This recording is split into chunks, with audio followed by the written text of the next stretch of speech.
Good morning, अस्सलाम वालेकुम। Rising Pakistan में आपको कहेंगे खुश आमदीद। मेरे साथ हैं मोहम्मद शुएब, मेरे साथ है सवीन फारूक। Good morning. आजकल एक और मसला स्टार्ट हो चुका है, वो है जी शिकायत हो रही है कि वज़न बढ़ रहा है और उसके बाद कहते हैं पता नहीं वज़न क्यों बढ़ रहा है।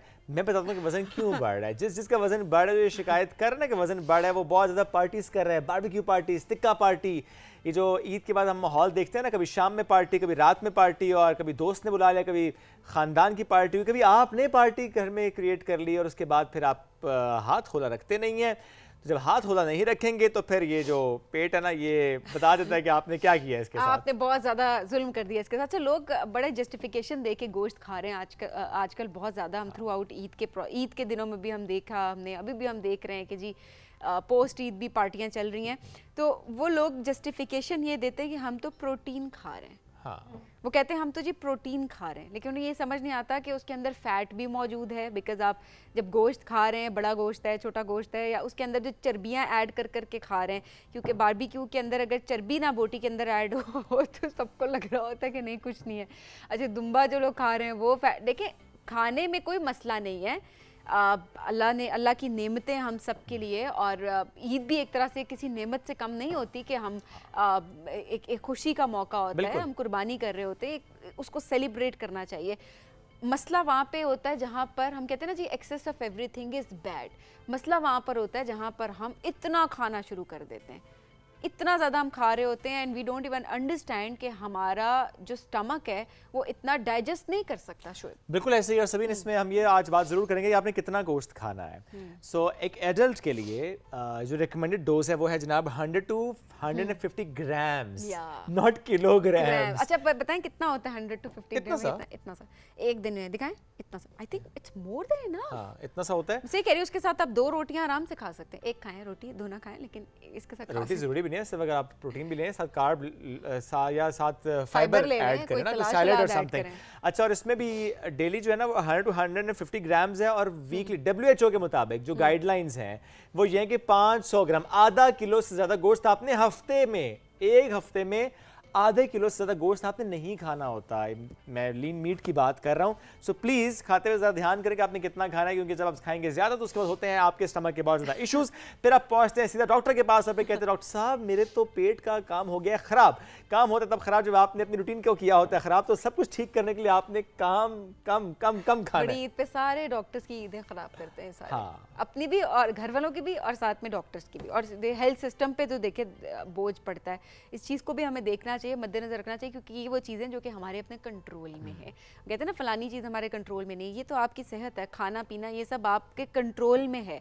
तो जब एक चीज़ आपके कंट्रोल में है तो उसे कंट्रोल में रखें जी। क्यों ईदें ख़राब करते हैं सबकी, क्यों हेल्थ सिस्टम पे बोझ बनते हैं, क्यों अपने घर वालों को परेशान करते हैं, अपने आप को तकलीफ़ में डालते हैं, एंड देन डॉक्टर्स बेचारे जो वहाँ इमरजेंसीज़ में डील कर रहे होते हैं। सो खुशी का मौका खुशी में ही उसको रखना चाहिए, ना कि ये कि आप उसको इस तरह से टेंशन का एक माहौल बना दें सिर्फ इसलिए कि आप हाथ होला ना रख सकें। हाँ, ये ना कीजिए कि किसी भी दावत पे आप जी मैं मटन पुलाव खाऊं और साथ में धुआं गोश्त भी बन जाए और साथ में स्टेक्स भी बन जाएं, यानी हर डिश के अंदर आपने मीट ऐड किया हो। तो please don't do that. Meat ज़रूर डाइट में शामिल करना चाहिए। It's very healthy, it's very good. वो चाहे बकरे का गोश्त है, चाहे बड़ा गोश्त है, बट उसकी क्वांटिटी मैटर करते हैं। अपने age, gender, activity, diet plan, goals के हिसाब से आपने मीट को ऐड करना होता है। Health conditions as well. अगर आप ज़्यादा गोश्त खाएंगे तो काम खराब होगा। इसमें एक बात और भी है कि अक्सर डॉक्टर्स ये कह रहे होते हैं कि जी बड़ा गोश्त आपने नहीं खाना, बड़ा गोश्त आपको मना है। If there is a specific reason behind that, so अपने नॉलेज को प्लीज़ कंसिडर किया करें, उनकी बात को कंसिडर किया करें। फिर वाकई थोड़ा बहुत तो चलो चल जाता है, बट ज़्यादा मत खाएं। ज़्यादा हार्ट पेशेंट्स के लिए भी कहा जा रहा था। हम जरा इस पे आगे चल के कुछ शोज़ भी करेंगे, हम जरा इसको डिस्कशन का भी हिस्सा बनाएंगे कि कौन लोग कितनी क्वांटिटी में कौन सा गोश्त खा सकते हैं। ये बड़ा एक अच्छा हमारा इंटरेस्टिंग सा एक सेगमेंट हो जाएगा, जो कि हम आगे चल के ऐड भी करेंगे। आप लोगों के क्वेश्चंस भी हो तो वो भी आप हमें व्हाट्सएप कर सकते हैं। एब्सोल्युटली। इसमें एक चीज़ और भी है कि जो गोश्त खाने की हम बात करें तो सबसे अच्छा तो ये कि बारबेक्यू करके खाएं, अच्छी बात होती है, बजाय इसके आप उसे बहुत प्रोसेस्ड खाएं। चप्पल कबाब और सीख कबाब, और पहले बना लिया, फिर फ्रीज कर लिया, फिर आपने दोबारा से उसको बनाया, बड़ा मजा आया, ये होता है। लेकिन इसके साथ साथ आपने ये सॉसेजेस या बहुत से और तरीके से हम उसे प्रोसेस करके खा रहे थे, तो ये नहीं करना। ट्राई करें कि प्रोसेस चीजें जिंदगी से कम करते चले जाएं। निकाल दें, बड़ा मुश्किल है लेकिन निकाल दें। Once in a week is fine, once in a blue moon is okay, but not every day. And not in every meal. ये बहुत इंपॉर्टेंट है। तो अपनी डाइट का ख्याल आपने खुद रखना होता है, कोई और ख्याल नहीं रखेगा। कोई और तो आपको कहेगा नहीं नहीं खा लो कुछ नहीं होता। जैसे दावतों पे होता है ना, इंसिस्ट करते हैं नहीं खा लो कुछ नहीं होता, भरना शुरू कर देते हैं। मुझे तो ठीक है, प्यार आपका अपनी जगह पे, दूसरे की सेहत भी अपनी जगह पे होती है। जिसने जितना खाना सामने पड़ा हुआ है, आजकल मुरव्वत का कोई सीन नहीं होता। हाँ, खाना सामने रखा हुआ है, आप जितना खाना है खा लेंगे। तो ये जो बहुत ज़्यादा इंसिस्ट करके प्लेट भर के छोटी सी पहाड़ी बना के आप खिला रहे थे, तो ये आपने काम नहीं करना।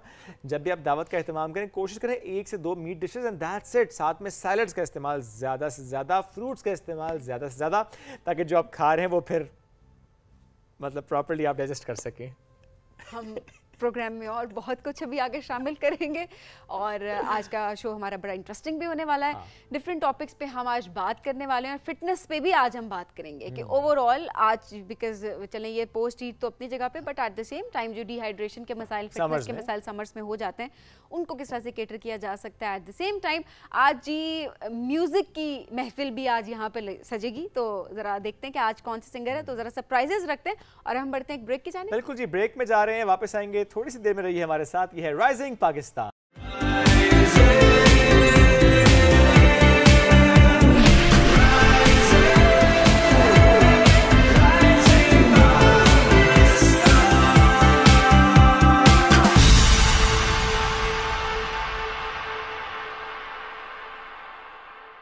Welcome back. जो राइजिंग पाकिस्तान में आपको कहेंगे खुश आमदीद। अब हम सब की बड़ी एक टेंशन जो है वो सर्दियों गर्मियों में, तो कहती हूँ अब मौसम के साथ इसको लिंक नहीं करना चाहिए। ये जो हमारा जिस तरह का लाइफस्टाइल हो चुका है ना, जो हमारी डाइट होती है और एक्सरसाइज की तरफ हमने जाना नहीं है, इनफैक्ट वॉक तक लोग नहीं कर रहे होते कुछ, और सॉफ्ट ड्रिंक्स पी रहे हैं, अपना ख्याल नहीं रख रहे बिल्कुल भी। सो वो ये जो फिटनेस का मसला है ना, ये तो थ्रू आउट ये सदाबहार का हमारा मसला बन गया अनफॉर्चुनेटली। अच्छा, अब क्या होता है कि लोग जो एक्सरसाइज कर रहे होते हैं वो अक्सर ये बात कर रहे होते हैं कि अच्छा हमें स्वेटिंग बहुत ज़्यादा होती है, और उसके या एक्सरसाइज ना भी करें तो वैसे भी गर्मी की वजह से स्वेटिंग बहुत ज़्यादा होती है, उसकी वजह से डिहाइड्रेशन हो जाती है। तो आज ज़रा डिस्कस करने की कोशिश करेंगे कि किस किस तरह की डाइट ली जा सकती है, ऐसी कौन सी ड्रिंक्स हैं जो कि अपनी रोज़मर्रा की ज़िंदगी में हम इस्तेमाल कर सकते हैं जिससे डिहाइड्रेशन ना हो, और इसके अलावा ओवरऑल अपनी फिटनेस को किस तरह से मेंटेन कर सकते हैं, बिकॉज इलेक्ट्रोलाइट इम्बैलेंस बहुत ज़्यादा हो जाता है, बहुत सारे लोगों को गर्मियों में हो जाता है और हमें समझ नहीं आ रही होती हम क्या खाए। इतना सा खाया होता है, ऐसा लग रहा होता है इतना ज़्यादा खा लिया। तो नहीं खाया होता, स्पेशली ईद के बाद जब बारबेक्यू पार्टी चल रही होती हैं, जब दावतें हो रही होती हैं, तो फिर इतना नहीं खाया होता, फिर इतना खाया होता है। फिर सवाल ये नहीं होता कि वेट कैसे मैनेज किया, फिर सवाल होता है इतना वेट कैसे मैनेज किया हुआ है। सही बात है। तो आज इन तमाम मसलों के हल निकालने की पूरी कोशिश करते हैं। हमारे साथ मौजूद हैं जी मोहम्मद अमाद सर्टिफाइड पर्सनल ट्रेनर है। हाँ, मैं उनका पूरा डेजिग्नेशन पढ़ना चाह रही हूँ, मोहम्मद इमाद हमारे साथ स्ट्रेंथ फिटनेस कोच भी हैं, न्यूट्रिशनिस्ट भी हैं, गाइड भी करते हैं, डाइट प्लान भी देते हैं, जबरदस्त काम माशाल्लाह वो कर रहे हैं, उनको वेलकम करते हैं। अस्सलाम वालेकुम अमाद, कैसे हैं? वालेकुम सलाम, आप ठीक हैं? आप सुनाइए, अपने आप को कितने अरसे से फिट रखा हुआ है? तकरीबन कुछ 6-7 साल से। 6-7 साल। तो 6-7 साल पहले का अमाद और 6-7 साल बाद कितना फ़र्क है? बहुत ज़्यादा फ़र्क है। ओके। आई वाज 106 जब मैंने स्टार्ट किया था। ओके। Now I am 86। तो अभी आप अपने अच्छे वाले उस वेट कैटेगरी में आए हुए हैं तकरीबन, लेकिन अभी भी जर्नी चल रही है। Still you want to lose. अच्छा, वैसे जितने लोग फिटनेस जर्नी की तरफ आए हुए होते हैं या वो फिटनेस ट्रेनर बने हुए होते हैं, ज़्यादातर जो सर्टिफिकेशंस आए हैं वो फिर ले रहे होते हैं प्रोफेशनली, वो उनकी अपनी एक वेट लॉस जर्नी होती है। सो मे बी रियलाइजेशन उन लोगों को ज़्यादा होती है कि कितनी इसकी इम्पोर्टेंस है, ना कि उन लोगों को जिन्होंने अभी तक गोल अपना सेट नहीं किया होता। बेसिकली हम लोगों को तो वैसे भी प्रेजेंट करना होता है ना अपना आप, ठीक है, और हम लोगों का सबसे बड़ा मेन मसला ये होता है कि कभी हमने बल्क करना होता है, कभी हमने लूज़ करना होता है, ठीक है। तो इसीलिए हम लोग हर टाइम इसी जर्नी में लगे रहते हैं। 6 महीने हमारे बल्किंग पीरियड चल रहा होता है, 6 महीने हमारा वो वेट कट पीरियड चल रहा होता है। तो इस वजह से जो है थोड़ा सा फोकस हम अपने ऊपर भी ज़्यादा करते हैं। ज़रा क्लाइंट को बताएंगे अपनी जर्नी, तो क्लाइंट एग्जैक्टली वो सेटिस्फाई होते हैं, करेगा, वरना वो कहेगा ये तो काम खराब है। अपना हाल देखो, हमारा क्या करेंगे। ऐसे ही बिल्कुल ऐसा होता है, बिल्कुल होता है, बिल्कुल हम लोग यही बातें कर रहे होते हैं ना कि जी वो तो वैसे सबीन का एस्थेटिक फिजिशियंस के साथ भी होता है ना, लोगों को देखते हैं खुद कितना अपने आप को उन्होंने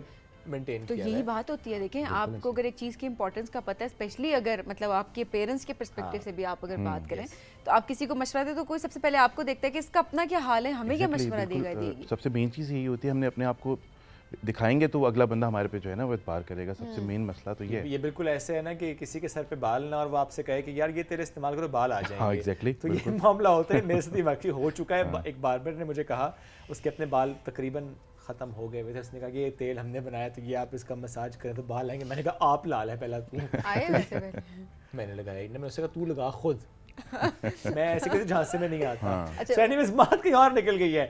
अब आप ये बताएं कि आजकल का ट्रेंड क्या है? क्या still it's the weight loss thing that is going on, कि सब उसी गोल के साथ आ रहे होते हैं?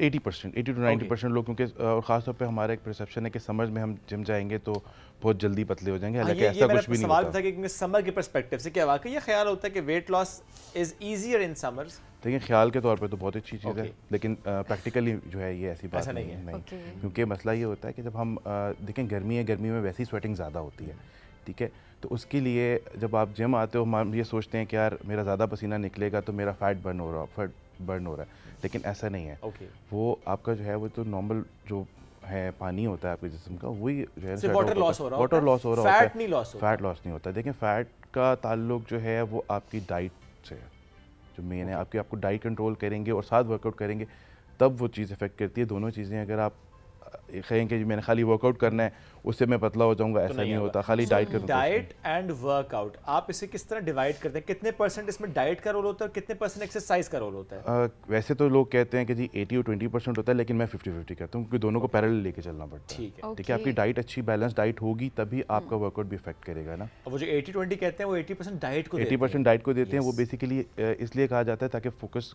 क्लाइंट को किया जाए कि वो डाइट फॉलो करें। हाँ, क्योंकि ज़ाहिर है जिम में तो आपके सामने है क्लाइंट, आपको पता है वो कितने एक्सरसाइज कर रहे हैं, कैसे कर रहे हैं, घर जाके या बाहर क्या कर रहे हैं, कौन सी पार्टीज कर रहे हैं, वो कितना खा रहे हैं। मेरे साथ ऐसा भी हुआ है कि एक क्लाइंट ने मुझे फेक पिक्चर्स भी भेजी हैं। खा वो कुछ हो रहे थे लेकिन उन्होंने मुझे पिक्चर्स भेज दी, मैं चिकन तक खा। डाउट्स होते हैं ना हमारे भी। मतलब अगले दिन आपका फेस बता रहा होता है और आपका वेट बता रहा होता है कि आपने कोई गड़बड़ की है। म्यूचुअल फ्रेंड सबसे ज़्यादा जो है ना वो इस चीज़ में हेल्प करते हैं हमारी। नहीं वैसे देखें, अगर ऑनेस्टली लोगों को इस बात को लोग इसको रियलाइज़ ज़रूर करेंगे कि एक दिन अगर आप कोल्ड ड्रिंक का ग्लास पीते हैं ना, आपने अपना वेट मेंटेन किया, आपने कोल्ड ड्रिंक का ग्लास पिया ना, वो चाहे टेम्परेरी होता है लेकिन अगले दिन वो आपके वेट स्केल पे आ रहा होता है या आपको ब्लोटिंग फील होती है, आपको ब्लोटिंग फील होती है। अच्छा, गर्मियों में बॉडी में इन्फ्लेमेशन की बहुत ज़्यादा लोग शिकायत कर रहे होते हैं कि हमें इन्फ्लेमेशन बहुत ज़्यादा और वेट गेन उसकी वजह से ज़्यादा लग भी रहा होता है। तो मैं चाहूँगी इसकी रीजंस भी ज़रूर बताएं कि क्यों होती है और इसको डाइट के थ्रू किस तरह से ख़त्म किया जा सकता है। देखिए इसमें जो सबसे मेन मसला आता है ना इन्फ्लेमेशन का, वो ये होता है कि जब हमें स्वेटिंग होती है तो हमारी बहुत सारी ऐसे नमकियात होते हैं जो हमारे जिस्म से स्वेट आउट हो जाते हैं। ठीक है, अब उसको भी तो पूरा करना है ना।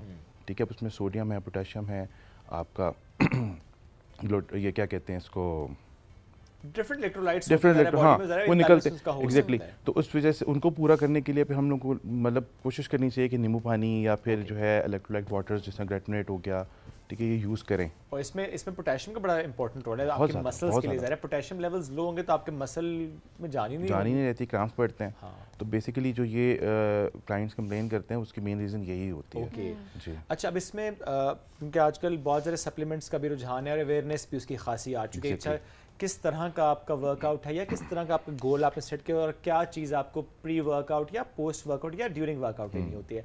Creatine is very in these days. Creatine थोड़ा सा बताएंगे, क्रिटीन कितनी इंपॉर्टेंट है बॉडी के लिए, स्पेशली जो लोग वर्कआउट करते हैं? देखिए क्रिटीन का मेन जो काम होता है ना वो ये होता है कि आपको स्ट्रेंथ देना। ठीक है, ठीक है।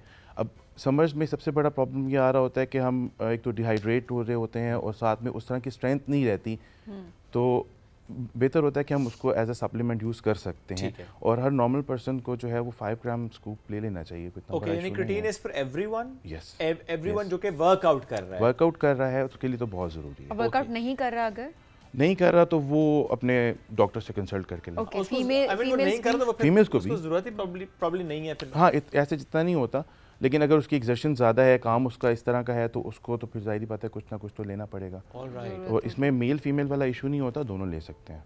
ओके, ठीक हो गया। अच्छा, अब कौन से मशरूबात हैं, कौन सी ऐसी ड्रिंक्स हैं जो कि डाइट में ऐड होनी चाहिए जिससे आप वेट गेन भी नहीं करेंगे? मैं वेट लॉस की इस वक्त बात नहीं करूँगी, बट एक मैनेजमेंट फिटनेस नॉर्मल इंसान के लिए क्या क्या चीज़ें हैं जो दिन भर ऐड, खाली पेट भी, सोने से पहले भी, ओवरऑल दिन में भी? देखिए सबसे मेन जो है वो तो सिंपल वाटर है। ठीक है, वो ज़्यादा, वो एटलीस्ट आपको 3 से 4 लीटर तो डेली का लेना है, खासतौर पे समर्स में। मैं तो खैर विंटर्स में भी ये रिकमेंड करता हूँ। और साथ में ये कि अगर आप क्या कहते हैं नींबू पानी यूज़ कर लें, वो ज़्यादा अच्छी ऑप्शन है हमारे पास, ठीक है। ग्रीन टीज़ हो सकती हैं, और सिनेमन टी आजकल बहुत इन हुई है। वो सिनेमन टी का क्या फ़ायदा है? वेट लॉस के लिए ज़्यादातर यूज़ करते हैं, बाकी और तो इतना ओके। लेकिन नहीं, जनरली भी सिनेमन तो इट्स अ गुड अच्छी चीज़ है, एग्जैक्टली, बिल्कुल। वेट लॉस के लिए cinnamon is something new for us. हाँ, तो रिजल्ट्स आ रहे हैं इसके? आते हैं, लेकिन वो रात को अगर आपने रात को पिए, रात यानी आफ्टर योर ऑल मील्स, रात को सोने से पहले सिनेमन टी आप पिए तो बेहतर रिजल्ट्स आ रहे हैं। बेहतर। असल में हम लोग ना जो मिल्क टी है इसकी तरफ बहुत ज़्यादा, असल मसला ये है जी, चाय में तो मसला ही नहीं है, चाय में जो दूध है मसला उसका है। मसला उसका अच्छा, है। उसमें कितनी कैलोरीज है, जरा ये लोगों को बताएं ना, कितनी कैलोरीज होती है? कैलोरीज को हम इस तरह से नहीं कर सकते कैलकुलेट, क्योंकि इसमें ना एग्जैक्ट कैलोरीज कोई भी नहीं कर रहा। अगर हम गूगल करते हैं तो उस पर हमें 150 कैलोरीज भी आ रही होती हैं। डिपेंड्स कर रहा होता है कि हमने चाय बनाई कैसे, क्योंकि मिल्क हमने कितना डाला है और कौन सा मिल्क यूज कर रहे हैं, ये भी डिपेंड करता है। बिल्कुल है, टी वाइटनर यूज कर रहे हैं आप, खुला दूध यूज कर रहे हैं, प्लस ये भी आप कप पी रहे हैं या मग पी रहे हैं, एग्जैक्टली, ये बहुत मैटर करता है। कितनी दफा पी रहे हैं, कितनी दफा पी रहे हैं, ये बहुत मैटर करता है। क्योंकि मोस्टली सुनने में ये आता है 4-5 कप तो मैं नॉर्मली पी लेता हूँ। अब 4-5 कप बहुत ज़्यादा। चलें, आप 150 कैलोरीज भी है, 5 कप लगाएं अंदाज़ा, पूरा मील से भी ज़्यादा आपके एटलीस्ट आप कह लें कि 1.5 मील बन जाता है। बिल्कुल ऐसे ही, ठीक है।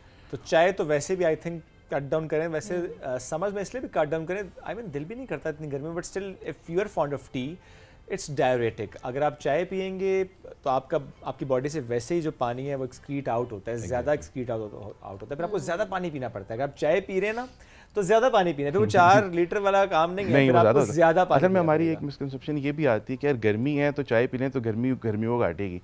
ऐसा कोई चक्कर नहीं है, कोई चक्कर नहीं है। ये कौन कहते हैं? ये भी आता है, ये भी सुनने में आता है कि गर्मी है तो हम गर्म चाय पीते हैं तो जो है तो वो जो लस्सी पी रहे होते हैं, नींबू पानी बना के पी रहे होते हैं, वो पागल शागल है, कौन है? यही मसला है ना। नहीं, लेकिन इसमें देखें, इसमें एक मसला ये भी है कि फॉर एग्जांपल आप अगर अरब ममालिक में जाएं जहाँ पे गर्मी वैसे ही बहुत ज़्यादा होती है, नो मैटर व्हाट वो ब्लैक कॉफ़ी पी रहे होते हैं, मतलब जितनी मर्जी गर्मी है they are taking black coffee. But आप ये देखो ना कि गर्मी बाहर है, हाँ ठीक है, उनके घर में गर्मी नहीं है, उनकी जो घर है वो एयर कंडीशनर है, गाड़ी एयर कंडीशनर है, ये भी चीज़ है ना। और वो आउटडोर काम भी बड़ा कम होता है क्योंकि आप वहाँ का इंफ्रास्ट्रक्चर देखें, आप उनका लाइफस्टाइल देखें। नहीं, बट वो जो गर्मी काटती है वो मैंने वहीं से अडॉप्ट कर लिया। हाँ, तो वही बात है ना, बगैर सोचे समझे वहाँ से अडॉप्ट कर लिया कि गर्मी को गर्मी काट रही होती है।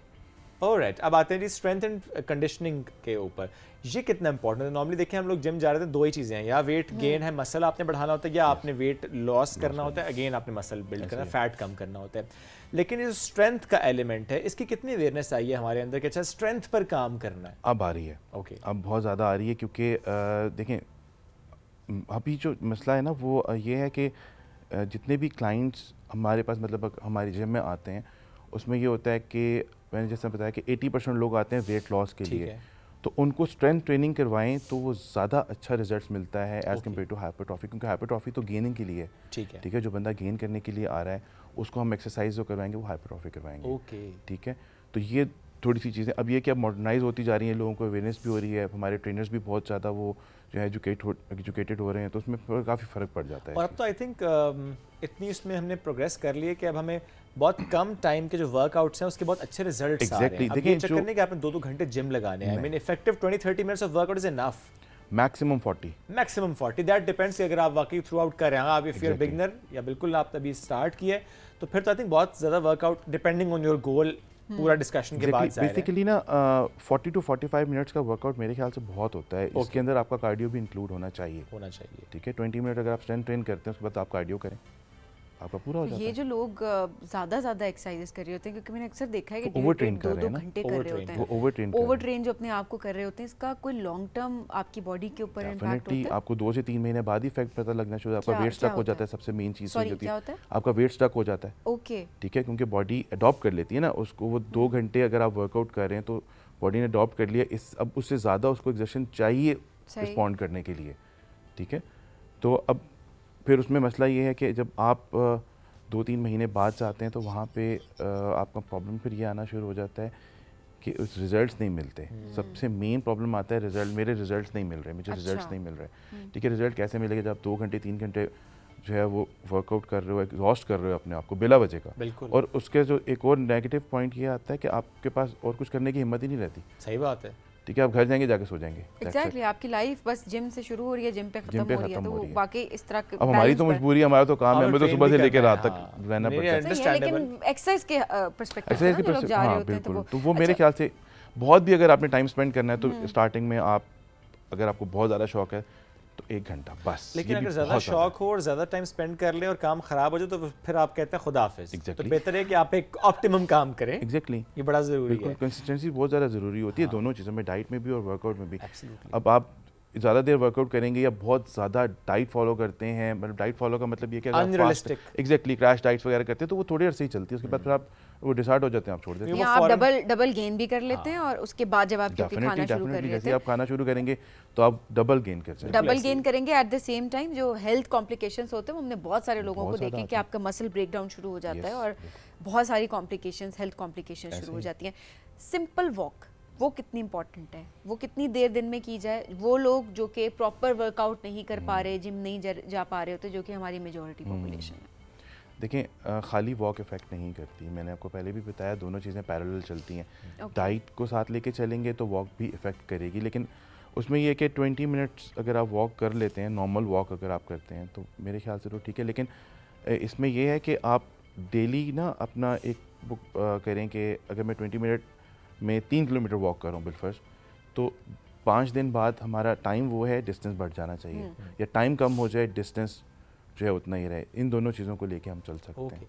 अच्छा, फिटनेस जर्नी में कौन सी ऐसी बुनियादी गलतियाँ हैं जो कि क्लाइंट्स कर रहे होते हैं या आपके आसपास आपने नोटिस की हैं इन योर करियर कि ये वो बुनियादी गलतियाँ जो कि फिटनेस जर्नी में लोग करते हैं? सबसे पहले तो कंसिस्टेंट नहीं होते। ठीक है, ठीक है, कंसिस्टेंसी नहीं सबसे मेन चीज़। बिल्कुल ठीक है। उसके बाद हमारी जो मिसकंसेप्शंस हैं कि जिम जाऊंगा या मैं अपने बच्चे को जिम भेजूंगा उसका हाइट रुक जाएगी, ऐसा नहीं होता। ठीक है, ठीक है। फिर एक और चीज़ ये आ जाती है कि खाली डाइट खाली वर्कआउट दोनों में से कोई एक चीज़ फॉलो करें तो, ये भी गलती तो मैं अपने गोल बैलेंस रखना है। ठीक है। फिर आजकल हमारी फीमेल्स में बहुत ज़्यादा जो हो जाती है ये चीज़ कि मैं जिम जाऊंगी तो मैं जो बॉडी बिल्डर्स बन जाऊंगी, ऐसा नहीं होता बिल्कुल भी। ठीक है, तो ये मेन कुछ चीज़ें अपने हार्मोन्स हैं, उसका अपना इम्पैक्ट है। देखें, मेन चीज़ जो बॉडी बिल्डिंग और फिटनेस दोनों अलग अलग चीज़ें हैं। ठीक है, हमने सबसे मेन फोकस करना होता है फिटनेस के ऊपर। एब्सोल्युटली। ठीक है, वो ज़रूर हेल्थ पे, क्योंकि एक तो हमारे जो हैं फूड आइटम्स इस तरह के नहीं हैं क्या उसके ऊपर हम रिलाई कर सकें। दूसरी चीज़ ये आती है कि 30 के बाद जो है ना, at the age of 30 exactly muscle loss होना शुरू हो जाता है, तो उसमें में बहुत ज़रूरी होता है। I was about to ask this question as well, क्योंकि 30 जब आप क्रॉस करते हैं तो आपका मसल लॉस स्टार्ट हो जाता है। ऐसे टाइम पे वर्कआउट एक तो ज़्यादा ज़रूरी हो गया, डाइट ज़रूरी हो गया, प्रोटीन ऐड करना ज़रूरी हो गया। थोड़ा सा इस पे बताएं कि उस वक्त आपकी जर्नी क्या होनी चाहिए फिटनेस की? उस टाइम पे आपकी जर्नी तो ये होनी चाहिए कि आपका जो मसल है उसको रिटेन किया जाए। ओके, ठीक है, बहुत ज़रूरी है, क्योंकि सबसे ज़्यादा मसल लॉस 30 के बाद होता है और हमारी बहुत सारी क्रॉनिक डिजीज़ भी उसके बाद ही स्टार्ट होती हैं। जैसे डायबिटीज़ हो गई, फैटी लिवर हो गया, तो ये चीज़ें हमें अक्सर हमारे जो है वो 80 to 90% लोगों में आ रही है। ओके, उसकी सबसे मेन रीज़न हमारा लाइफस्टाइल है। लाइफस्टाइल चेंज करना बहुत ज़रूरी है, इर्रेस्पेक्टिव ऑफ जेंडर है ये।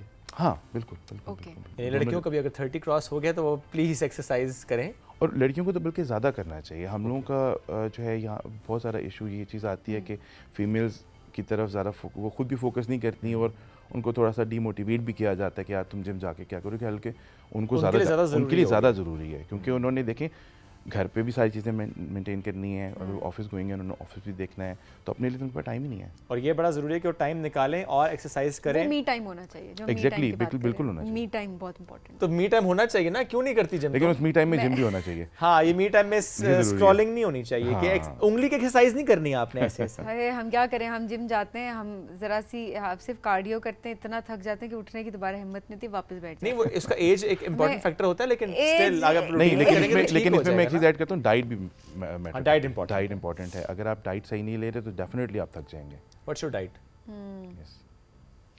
I'll tell you in break, okay? Thank you very much.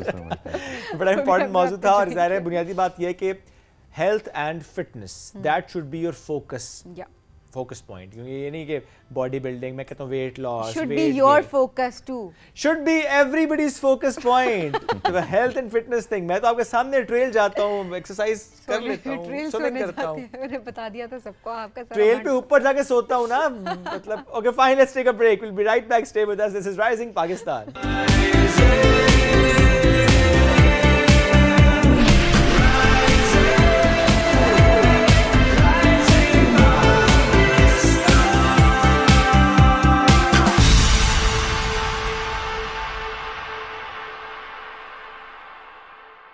Welcome back. Rising Pakistan में एक बार फिर कहते हैं खुश आमदीद। आज हम बात करेंगे जानवरों के हुकूक की, उनके तहफ़्फ़ुज़ की। ये बहुत इंपॉर्टेंट मौजू है। हम अपने बच्चों को अगर इंट्रोड्यूस ही नहीं कराएंगे कि अच्छा जानवरों का ख्याल कैसे रखना है, उनकी जो स्पेस है उसको रिस्पेक्ट कैसे देनी है, अच्छा उनकी बॉडी लैंग्वेज को थोड़ा थोड़ा समझना भी हम सबके लिए ज़रूरी होता है। चूँकि ज़ाहिर है वो बोल नहीं सकते but somehow they do express, और उनको फिर हमने जिस तरह से समझना होता है कि अच्छा वो तकलीफ़ में है, वो भूखा है। जैसे गर्मी के मौसम में हमें बहुत ज़्यादा ऐसे इश्यूज़ नज़र भी आ रहे होते हैं। इसके अलावा बहुत से हिट एंड रन केसेस होते हैं जहाँ पर हम देखते हैं कि बिल्ली या कुत्ता या कोई और जानवर, कोई गाड़ी वाला उसे मार गया और ज़ाहिर है वो बेचारा जानवर पीछे तड़प रहा होता है। अब ऐसे में आपको क्या करना चाहिए उस वक्त, दैट फर्स्ट एड जो कि उस वक्त रिक्वायर्ड है उस जानवर को, जो हेल्प उसे रिक्वायर्ड है, उसकी आंखें जो मतलाशी हैं, कोई आए और उसको संभाले समझे। तो अगर हमें पता ही नहीं होगा, हम उसको समझ ही नहीं पाएंगे जानवर की तकलीफ़ को और दुख को, उसकी एक्सप्रेशन को, तो हम कैसे उसकी मदद करेंगे। आज इस मौजू पे हम बात भी करेंगे। और जिस शख्सियत ने हमें ज्वाइन किया है वो इसके हकूक़ की अलमबरदार भी हैं, वो अपने इंडिविजुअल तौर पर ही काम भी कर रही हैं और कई ऐसे केसेस हैं जो कि उन्होंने खुद देखे भी हैं। कई बिल्लियाँ, कई कुत्ते, कई ऐसे जानवर जिनको उन्होंने रेस्क्यू भी किया है फ्रॉम रोड साइड। बिल्कुल जी, हमारे साथ मौजूद हैं फ़ातिमा अनवर। अस्सलाम वालेकुम फ़ातिमा, कैसी हैं आप? बिल्कुल ठीक ठाक, आप कैसी हैं? Thank you for so much for having me. Thank you so much for joining us today. Fatima, कैसे आपको ख्याल आया इसका? वैसे तो बहुत सारे लोग उनके अंदर ये एहसास ज़्यादा होता है जिन्होंने पेट पाले हुए होते हैं, बिकॉज़ वो उनको पता होता है कि जानवर की बॉडी लैंग्वेज क्या है, किस तरीके से वो कम्युनिकेट कर रहे होते हैं, सो उनके अंदर ये एहसास ज़्यादा पैदा होता है। तो आई एम श्योर आप भी पेट लवर रही होंगी। एक्चुअली इस तरह से है कि शायद एग्जैक्टली मुझे वो दिन याद भी नहीं है कि कब हमने ये शुरू किया था, फ्रॉम आवर चाइल्डहुड। तो सबसे पहले हमारे बचपन में एक बिल्ली हमारे घर में आई थी और फिर वहाँ से हमने थोड़ा सा शुरू हुआ था करना, और आहिस्ता आहिस्ता फिर, क्योंकि जब एक जानवर आपके घर में आ जाता है तो फिर वैसे ही आप जानवर जब बाहर देखते हैं तो आप उसको समझते हैं कि इनकी अभी नीड्स क्या हैं। तो आई गेस जो प्रॉपर काम करना शुरू किया था दैट वाज इन 2014 जब हमने पहली दफ़ा एक बिल्ली को एक रोड से इस्लामाबाद से रेस्क्यू किया था। वो वहाँ पे पड़ी हुई थी ज़ख्मी हालत में, तो हम उसको उठाकर घर लेकर आए थे। तो वो मेरे ख्याल से एक जो प्रॉपर रेस्क्यू वाली चीज़ है वो वहाँ से शुरू हुई थी। लेकिन जानवरों के साथ हमने कब से शुरू किया था ये वही मैं आपको बता रही हूँ कि शायद पहली मेमोरी भी मुझे याद नहीं है कि फ्रॉम आवर इतने अरसे से आप कनेक्टेड हैं उनके साथ। Yes of course. और फिर वो 2014 से सिलसिला शुरू हुआ और अभी तक डेली बेसिस के ऊपर जा रही है। अभी कितनी पाली हुई हैं बिल्लियाँ, कुत्ते? नॉट कि हमने एग्जैक्टली पाली हुई हैं, लेकिन जितने भी जानवर हमारे घर में हैं वो सारे रेस्क्यूड ही हैं। तो ऐसा भी हुआ कि पिछले एक साल में हमने कोई 200 से ज़्यादा बिल्लियों को रेस्क्यू किया होगा। जस्ट इन इस्लामाबाद 200 से ज़्यादा? हाँ। और उनमें से बहुत कम ऐसे हैं जो मतलब वो इतनी स्वेयर कंडीशन में थी कि वो नहीं बच पाई। तो तकरीबन अभी जो हमारे घर में है तकरीबन 13-14 बिल्लियाँ हैं जो रेस्क्यूड हैं। 200 जो आपने कहा ज़रा, जिनको आपने कोशिश की रेस्क्यू करने की, ज़रा उसमें से कई ऐसी होंगी जो फिर नहीं सर्वाइव कर पाई। बट अभी भी ये हिट एंड रन केसेस ये बहुत ज़्यादा हैं। हिट एंड रन केसेस तो बहुत ज़्यादा हैं आपको, क्योंकि नॉर्मली जब आप इस चीज़ में नहीं होते तो अगर कहीं हो भी कोई जानवर तो आपको उसका पता नहीं चलता। लेकिन जब आप इस चीज़ के अंदर हैं तो आप देखेंगे कि कहीं पे कोई जानवर, अभी जैसे बहुत गर्मी है तो डिहाइड्रेटेड है, वो बीमार पड़ा हुआ है, लेकिन किसी को आइडिया नहीं कि ये क्यों पड़ा हुआ है। जब कुत्ते हैं, बिल्लियाँ हैं, फिर वो आपको, क्योंकि आप देख के उनको समझ आते हैं कि अच्छा ये बेहोश है, ये अभी होश में है, वैसे ही लेटे हुए हैं, तो वो आपको आइडिया हो जाता है। तो उससे फिर हम उसको जो भी जानवर ऐसा हमें नज़र आता है तो हम कर लेते हैं। अच्छा, अब्यूज़ के केसेस भी होते हैं? एनिमल अब्यूज़, मारना मारपीट तो, के फेंकना, बिल्कुल हम अक्सर देख रहे होते हैं कि गधों को बहुत ज़्यादा मारा जा रहा होता है। हम ये डेली बेसिस इतने इर्द गिर्द देखें, बड़ा एक नॉर्मल सा ट्रेंड बन चुका है। गधों के अलावा ये तो वो जानवर हैं जिनको आप अपने इस्तेमाल के लिए यानी बिजनेस के लिए इस्तेमाल करते हैं, या कुछ लोग घरेलू इस्तेमाल के लिए भी गधों को, घोड़ों को, खच्चरों को, दूसरे जानवरों को करते हैं। वो आपने देखा होगा कि जब कहीं पे भी हम बाहर जाते हैं तो एक छोटा सा गधा होगा, उसके ऊपर टन के हिसाब से उन्होंने रखा होता है, बोझ डाला होता है। तो वो एक अब्यूज़ है ऑफ कोर्स। आपको पूरा दिन एक जानवर को धूप में काम करवा रहे हैं, खाने पीने को नहीं है, उसको कोई शेल्टर अवेलेबल नहीं है, उसके ऊपर आपने इतना बोझ डाला हुआ है, वो एक अलग है। उसके अलावा हम एज अ सोसाइटी इतने ग्रूम्ड भी नहीं हैं कि जानवरों के बारे में बात करें। वैसे तो मैं आपको सही बताऊँ तो जब हम लोग कर रहे होते तो लोगों को लगता है कि ये पागलपन है कि अभी आजकल इंसानों को कोई नहीं पूछता तो जानवरों को कौन पूछता अच्छा, है। ये वाली लाइन इसको ज़रा इलेबोरेट में चाहूँगी आप ज़रूर करें, बिकॉज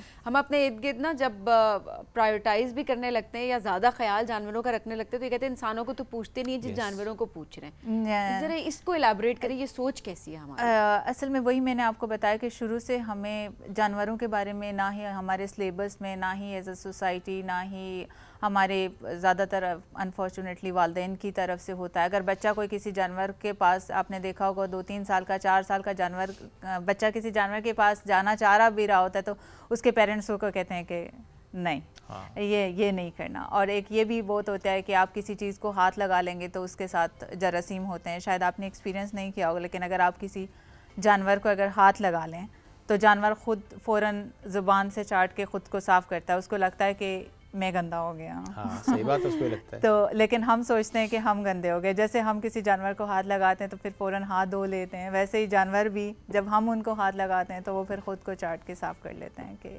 हम भी गंदे हो गए हैं, हमें भी जरासीम लगे हैं। ये बात तो बढ़िया दुरुस्त आपने की है। अच्छा, वैसे में जो आपने अभी कहा ना कि बच्चों को हम नॉर्मली कह रहे हैं कि नहीं जानवर से दूर रहना चाहिए। अब ऐसे में ये बड़ी अच्छी बात है आजकल के बच्चे बड़े सेंसिटिव हैं इस मामले में, और बच्चे बड़ा चाहते हैं कि एज अ पेट या अदरवाइज़ भी ख्याल के पर्सपेक्टिव से फ्रॉम डॉग्स एंड कैट्स वो कर रहे होते हैं। ज़रा एज अ पेरेंट हमारी भी रिस्पॉन्सिबिलिटी, अगर हमने खुद एक ज़िंदगी गुजार दी है और हमने हमारे अंदर वो सेंसिटाइजेशन नहीं भी है तो वी शुड बी ग्लैड कि बच्चों में है। बच्चे अगर उस तरफ जा रहे हैं तो हम थोड़ी सी एक्सेप्टेंस अपने अंदर भी अब लेकर आएँ कि इट्स इकोसिस्टम, मिलकर चलना है, को एग्जिस्टेंस है, आपने ख्याल भी रखना है उसका। एक चीज़ हम और भी करते हैं ना, हम अक्सर ये केसेस देख रहे होते हैं, कराची में थोड़ा केस हमने ज़्यादा देखे हैं कि जी कुत्ते के काटने के वाक़यात। अच्छा, हम ये तो रिपोर्ट कर देते हैं कुत्ते के काटने के वाक़यात, कुत्ते ने भंभोड़ डाला, ये रिपोर्ट कहीं नहीं हो रहा उसने क्यों किया ऐसा। वहाँ पे मौजूद बच्चों ने पत्थर मारा, ये रिपोर्ट नहीं किया। बच्चों ने इसको छेड़ा, तंग किया, रिपोर्ट नहीं किया। वो आराम से बैठा हुआ था, आपने जाके उसके करीब जाके हॉर्न बजाया, आपने उसको वहां से उठाया, मतलब उसको पुश किया, आपने डेली बेसिस पे उसको इतना मोहल्ले वालों ने, कम्युनिटी वालों ने ऐसा उसको टॉर्चर किए रखा है कि उसकी फ्रस्ट्रेशन अब इस तरह निकल रही है कि जो भी आ रहा है जिस भी तरह से, तो वो, क्योंकि अक्सर कहते हैं ना बच्चे ने कुछ किया भी नहीं, वो तो सिर्फ पास से गुजरा था, वो फ्रस्ट्रेशन है उस जानवर की जो कि या किसी और ने किया है, और ज़ाहिर उस वक्त जो भी पास पर नजर आएगा ह्यूमन, वो अटैक करेगा उस पर। एक्चुअली जब भी आप जानवर को ट्रॉमेटाइज़ कर देते हैं या उसको बहुत ज़्यादा स्केयर्ड कर देते हैं तो वो फिर आपको अटैक करता है अपने डिफेंस में, क्योंकि उसको तो समझ नहीं आ रहा होता कि ये क्या है।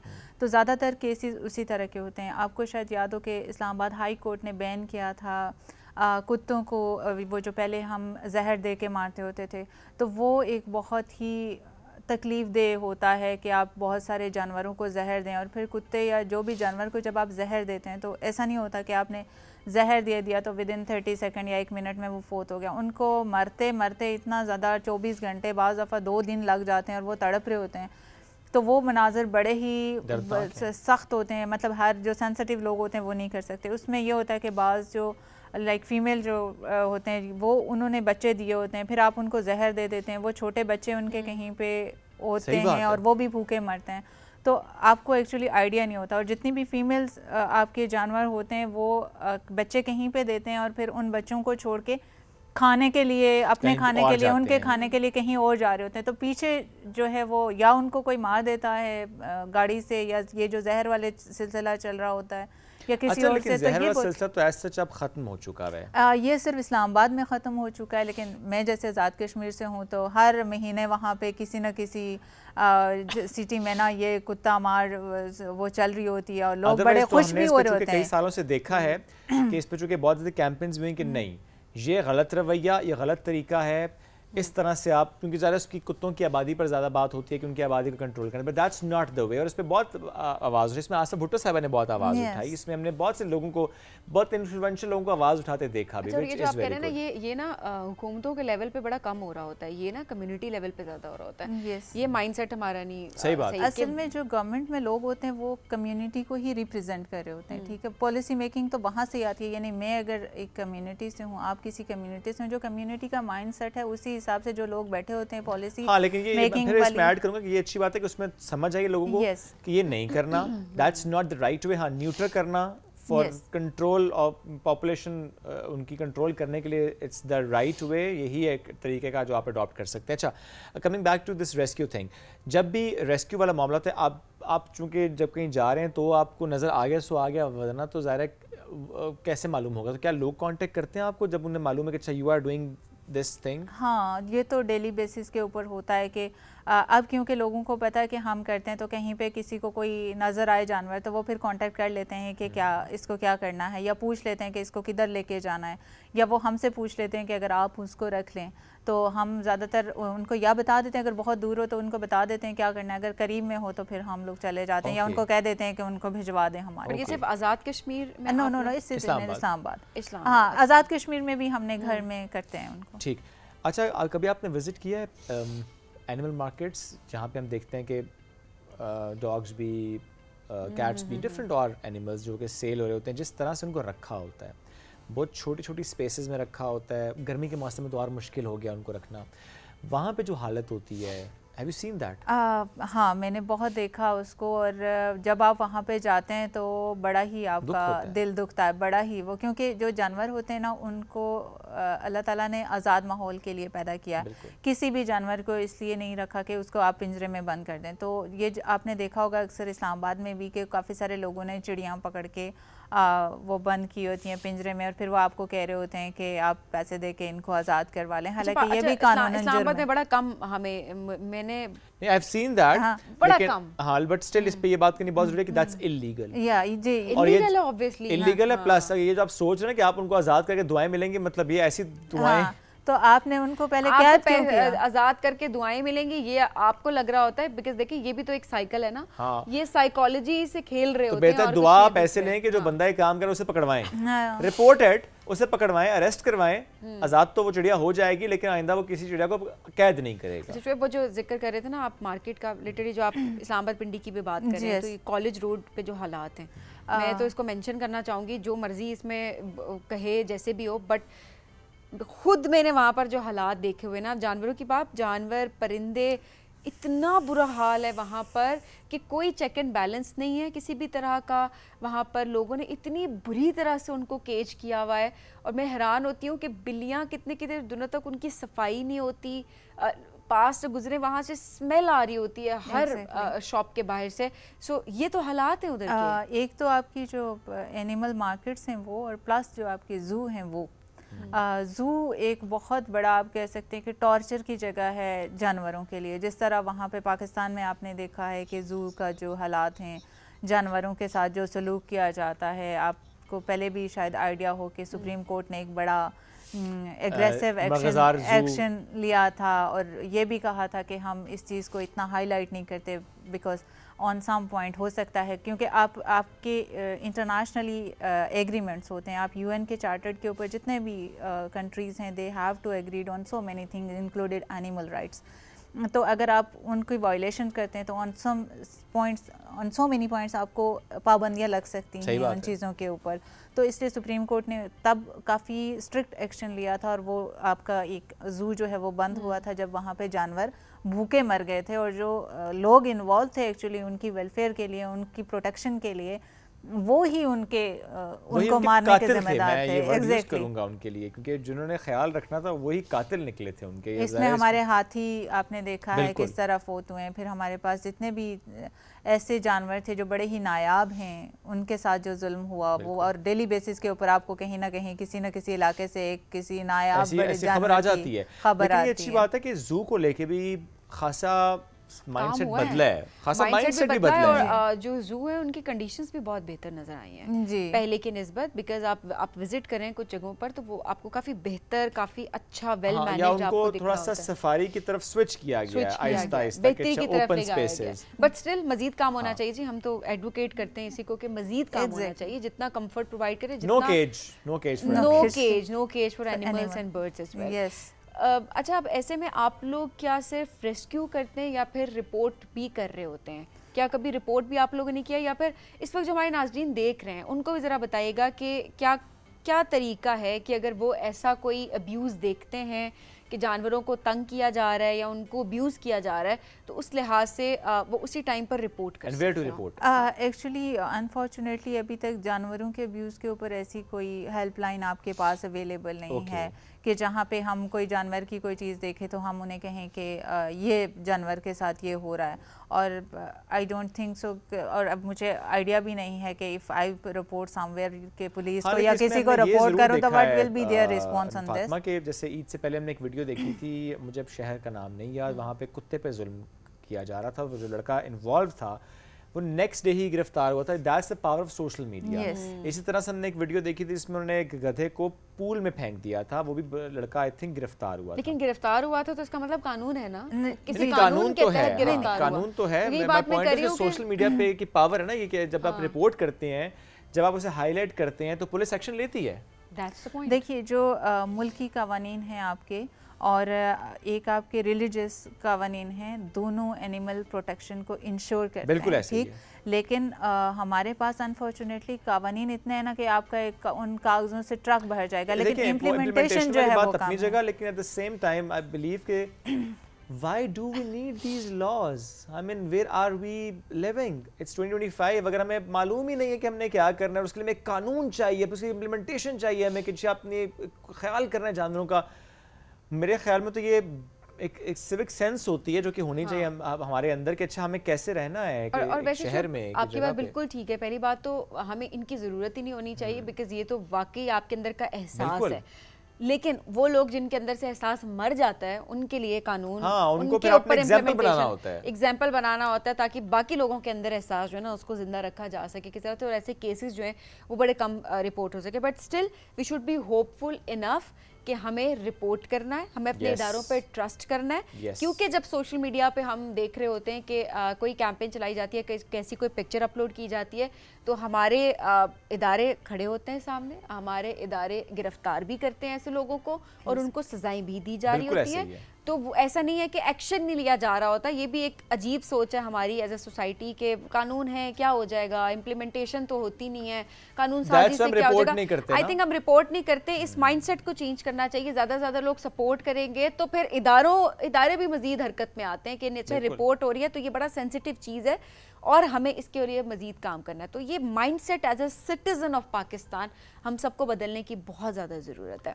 बिल्कुल ऐसा ही है। और फातिमा, इसमें हम एक चीज़ और की तरफ आपको इशारा करेंगे कि जैसे जानवरों की ज़बान को समझना, उनके एक्सप्रेशन को समझना, that's something difficult, not difficult but that is something जो कि हमें मालूम नहीं है।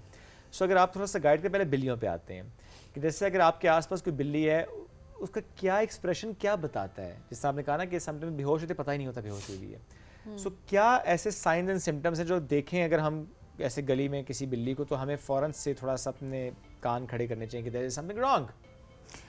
देखिए, फ़र्ज़ किया कि आप यहाँ पे बैठे हैं और आप अक्सर ऐसे होता है कि हम बाहर कहीं बैठते हैं तो कोई भी बिल्ली ओपन एयर पे, अगर हम खाने पीने की जगह पे बैठे हैं तो बिल्ली आके आपके पास बैठ जाएगी, ऐसे ऐसे घूमेंगी आसपास ना, तो उससे आपको पता चल जाता है कि बिल्ली को अभी भूख लगी है।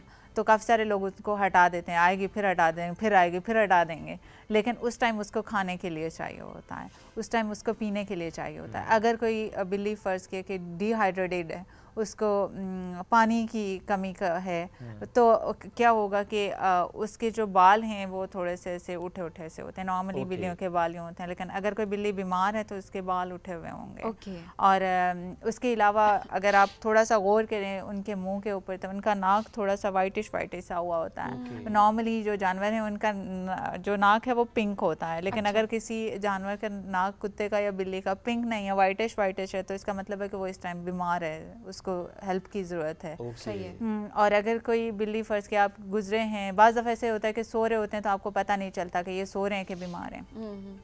लेकिन जब बिल्ली बीमार होती है तो आप उसको जितना भी वो कहें तो वो छुप के लेटी हुई होती है। जानवर हमेशा जो बीमार होता है वो थोड़ा सा हट के छुप के लेटा हुआ होता है, ऐसे बिल्कुल बीच में नहीं, रश वाली जगह के अंदर नहीं होता। तो अगर कोई भी जानवर थोड़ा सा हट के छुप के पड़ा है तो इसका मतलब है कि वो बीमार है या ज़ख्मी है या उसको कोई प्रॉब्लम है जो आपने उसको आइडेंटिफाई करनी है कि क्या हुआ है। सही है। तो ये कुछ चीज़ें जो कि at the same time Fatima ये भी हो रहा होता है कि अक्सर हम जब रास्ते में भी देख रहे होते हैं कोई एक्सीडेंट हुआ होता है किसी कुत्ते का, तो वहाँ पर हम हिम्मत नहीं कर पा रहे होते कि हम उसको रेस्क्यू करें। हमें होता है कि हम अगर उसके पास जाएंगे तो वो हमें काट लेगा जी। अच्छा, अब ये थोड़ा सा तरीका हमें बताएं, बिकॉज ये तो आए दिन हम सब फेस कर रहे होते हैं ना। अनफॉर्चुनेटली देख के ड्राइव करना चाहिए, ख्याल करना चाहिए, बट स्टिल ऐसे केसेस देख लें। कैसे अपने अंदर का डर ख़त्म करना चाहिए और क्या राइट वे है एक डॉग को उठाने का ताकि वो आपको काट ना ले? देखिए, जब कोई भी डॉग कहीं पे पड़ा और फ़र्ज़ किया कि एक तो ये है कि वो बेहोश है, ये एक अलग केस है कि वो बेहोश है, फिर तो आप उसको उठा सकते हैं। लेकिन अगर वो बेहोश नहीं है और वो बहुत तकलीफ़ में है, दर्द में है, चिल्ला रहा है, तो आप उसके पास जाएंगे तो सम टाइम ऐसे होता है कि वो आपको भी नुकसान पहुंचा सकता है। उसमें जो आइडियल चीज़ है वो यही है कि अगर आपका पेट कोई क्लिनिक या कोई डॉक्टर है आपके पास, कोई वेट है, तो वो उसको इंजेक्शन लगा के बेहोश करे उस तकलीफ़ में। तो जब वो बेहोश हो जाता है तो फिर आप उसको उठा के ले जा सकते हैं। लेकिन अगर वो बहुत तकलीफ़ में है, वो ट्रॉमाटाइज है, ऑलरेडी स्केयर्ड है जो उसके साथ इंसिडेंट हुआ, तो फिर आप उस टाइम, अगर आपको पहले से एक्सपीरियंस नहीं है उनको डील करने का, तो आप ज़रूरी है कि आप किसी को बुलाएं जो उसको उस टाइम थोड़ा बेहोश कर ले कुछ टाइम के लिए, आधे घंटे के लिए, जब तक कि आप उसको हॉस्पिटल तक पहुंचाएं। और बिल्ली का भी यही है कि उसको बहुत टाइम लगता है। अगर आप कोई बिल्ली यहाँ पे है ऐसी हालत में तो वो भी आपको पकड़ने में, पंजे मारने में मारेगी, तो उसके लिए कि हाथों में आप ग्लव्स वगैरह पे, केसेस देखे हैं कुछ जिसमें बिल्ली ने लिटरली काटा, काटती है बिल्कुल, क्योंकि उस टाइम जो भी कोई जानवर होगा, कोई भी जानवर होगा, वो एक तो बहुत ही दर्द में होता है, उसको समझ नहीं आ रही होती, और जो रवैये होते हैं इंसानी, क्योंकि वो कभी इंसान के साथ उसका इंटरेक्शन इस तरह नहीं हुआ, तो वो समझ नहीं पा रहा होता। नहीं, कुछ होता नहीं है जिस तरह बिल्ली को पकड़ने का तो एक तरीका होता है कि आप उसको यहाँ से पकड़ लेते हैं, वो कंट्रोल हो जाती है, उससे उसको तकलीफ भी नहीं होती और आप इजीली उसको वहां से ग्रिप करके ले जा सकते हैं अगर एक्सीडेंट हुआ हुआ है या अगर नीचे पड़ी हुई है। तो अगर वो पड़ी हुई नहीं है और चल फिर रही है और उसकी फिर तो ज़ाहिर है उसको पकड़ना यहाँ से भी मुश्किल है, क्योंकि वो आपको हिट कर देगी। फिर आप उसको आराम से बहुत आधा घंटा लगा के पास प्यार से बुला के फिर कहेंगे। तो ऐसे डॉग्स का नहीं होता कि उनको भी कहीं से आप जिस तरह टांगों से पकड़ के या किसी तरीके से आप उठा सकते हो, बिकॉज समटाइम्स क्रिटिकल इतनी सिचुएशन होती है, बिकॉज आप लोग का तो डेली बेसिस पे काम है। यस, एक्चुअली जो डॉग होता है वो थोड़ा बड़ा जानवर है ना, आपको उसे पूरा अगर आप थोड़े से सेहतमंद नहीं है, हेल्दी नहीं है, तो आपको मेरे जैसे बंदे को थोड़ा सा बड़े कुत्ते को कंट्रोल करने के लिए भी एक पूरी मुश्किल होती है। तो ये सेफ साइड है कि आप खुद को नुकसान ना पहुंचाएं और आप उसको बेहोश करें फिर उठाएं। अगर तो वो बेहोश है या चल फिर नहीं सकता, आपको लगता है कि आप जब वहाँ पे जाएंगे तो आपको उसके बिहेवियर से समझ आ जाएगी कि ये मुझे नुकसान पहुंचा रहा है या नहीं पहुंचा रहा।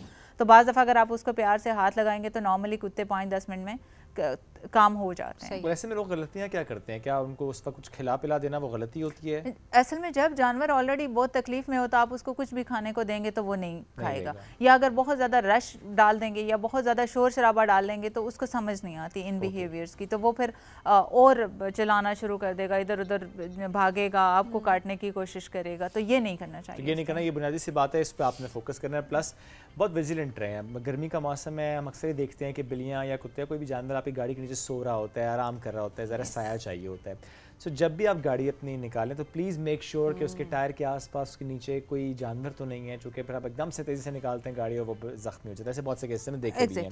Fatima, thank you very much, बहुत अच्छा माशाल्लाह आप काम कर रही हैं, inspiration for so many of us के किस तरह से अपने आसपास रहने वालों का, दूसरे जानदारों का ख्याल रखना होता है आपने, उनका एहसास करना होता है आपने, क्योंकि वो इकोसिस्टम का एक वैल्यूएबल हिस्सा होते हैं। आप उनको अगर इकोसिस्टम से निकाल देंगे, इस चेन से निकाल देंगे या ऐसी कोशिश करेंगे तो आप सिस्टम को डिस्टर्ब कर देंगे। तो ये हमने नहीं करना, हमने ख्याल रखना है अपने, ऐसे अपने माहौल को थोड़ा सा फेवरेबल बनाना होता है फॉर एवरीवन। एक ब्रेक की तरफ बढ़ेंगे नाज़रीन, ब्रेक से वापस आते रहिए हमारे साथ। ये है राइजिंग पाकिस्तान।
जबरदस्त, what an entry. Ash please आइए। अस्सलाम वालेकुम and welcome to the show. Ash Rohan ने ज्वाइन किया, ताल्लुक आपका यहीं से, लेकिन आप लाहौर शिफ्ट हो चुके हैं, लाहौर से आप आई हैं और एनर्जेटिक आगाज इस सेगमेंट का मैं कहूंगा। ब्रेक से वापस आए तो बहुत ही धुएंधार किस्म की, अच्छा, बहुत ही खूबसूरत आवाज है, मस्त नो डाउट, बड़ी बड़ी प्यारी आपकी आवाज और बड़ी एनर्जी है आपकी आवाज के अंदर। Thank you so much, thank you for inviting me on the show. Thank you so much joining us today जी। ऐश रोहान, जिनको हम सुनते तो आए, चूंकि पीटीवी की स्क्रीन पर भी हम पहले इनको देख चुके हैं एक और शो में, that was a rising star.